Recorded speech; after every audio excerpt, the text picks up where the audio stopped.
Bonjour à tous, je suis Éric Brianceau, chef de produit chez Z France.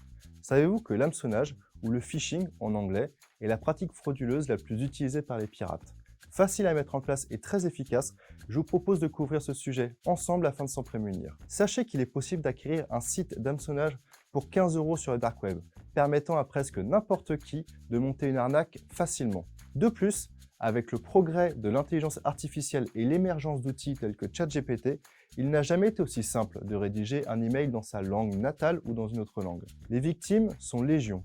Le site cybermalveillance.gouv annonce qu'en 2022, 28% des demandes d'assistance de professionnels étaient causées par un hameçonnage. Ce chiffre monte à 38% pour les particuliers, avec un nombre de demandes d'assistance ayant doublé entre 2021 et 2022. Mais qu'est-ce que l'hameçonnage? L'hameçonnage consiste à nous adresser des emails ou des SMS à première vue légitimes qui ont pour but de nous rediriger vers un site web frauduleux. En réalité, l'expéditeur de l'email d'hameçonnage tente d'abuser de notre confiance en se faisant passer pour une banque, une entreprise ou un service en ligne.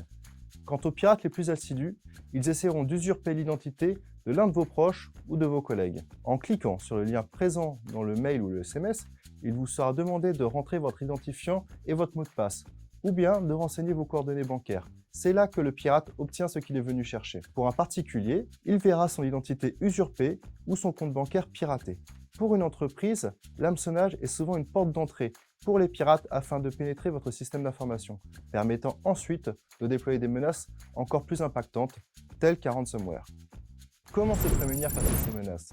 Tout d'abord, pensez à regarder l'adresse mail de l'expéditeur. Aujourd'hui, les boîtes mail résument les adresses avec un nom ou un pseudo. Vérifiez la véritable adresse de votre interlocuteur.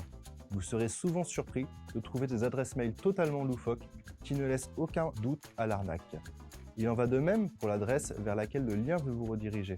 Pensez à vérifier l'orthographe du site ainsi que son extension .com.fr. Deuxième point, mettez en place une solution d'authentification à double facteur. Cela consiste à renforcer la protection de ces comptes en cas de vol de votre mot de passe. Cette solution peut par exemple vous envoyer un SMS avec un code que vous devez rentrer en plus de votre mot de passe afin de prouver votre identité. Troisième point, prenez du recul. Que ce soit par courrier ou par SMS, les hackers jouent souvent avec l'urgence. Prenez le temps de réfléchir si vous attendez bien un message de cet expéditeur.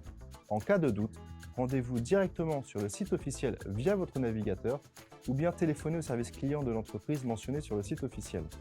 N'oubliez pas qu'une personne du service client ne vous demandera jamais d'informations par mail, encore moins votre mot de passe.